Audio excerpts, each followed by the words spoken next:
Asinjira. Go to Chuba.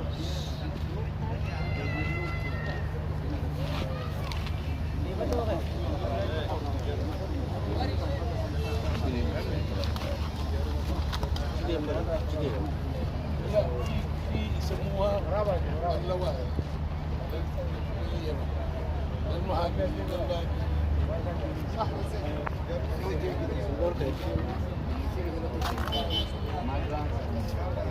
ايضا المنظمه المفروض ان تحترم اللوائح الموجوده في اليمن وليس هؤلاء.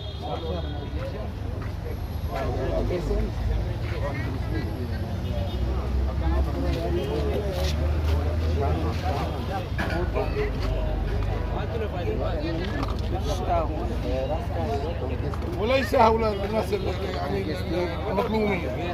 نحمل المنظمة المسؤولية كاملة في عدم ترجم لها. انت ما تجيش لا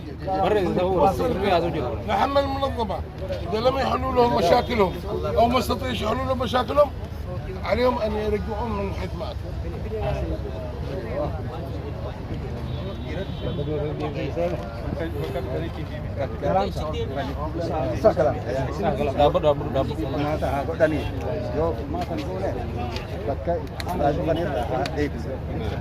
اوكي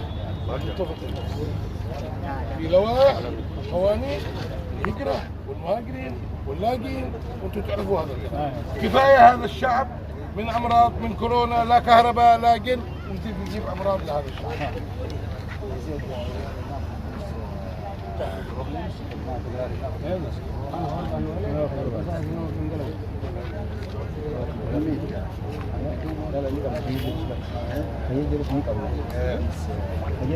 الاخ مدير الامن طبعا مدير الامن طاهر علي ناجي. لحظه يا صديقي خليه يتكلم. خلونا نفهم الاجنبيه. الاخ مطهر علي ناجي يعني رجل عضو طيب. كل ما نحن نشتي نتحرك مدير امن عدن كل ما نشتي نتحرك يقول هدوء بنشوف المنظمات، ولكن بالتالي نحن نقول انه معاهم الى بكره الساعه 1 الظهر مهاجرين مع اللاجئين يعملوا هذول بيعملوا لاصحابهم حل. وانت انسانه طيبه يعني انسانه شابه جميله جدا كلها، المفروض انه تفهم الاسلوب اللي هذا.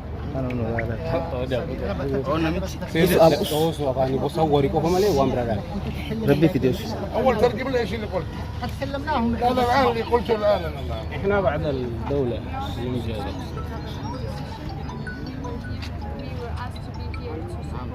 نحن جينا هنا بطلب من الحكومه انه بيجي مندوب الامن وهو بيقوم بمخاطره. انا اجيت ونحن معنا مترجمين تخاطب الجماعه ايش قرارات الحكومه. احنا مستمعين قبل موجود بينا. لا انتم مش مستمعين، انتم الان اللي بتسمعوا له.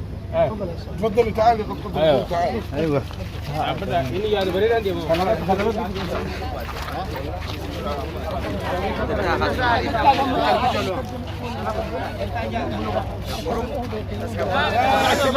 يا شباب احنا اخوه ونرحب بكم. انتم تعانوا زي ما نحن نعاني. نحن في بلدنا نعاني، انتم بلدكم احسن من بلدنا. مستغرب ليش جيتوا الى هنا؟ ولنا عليك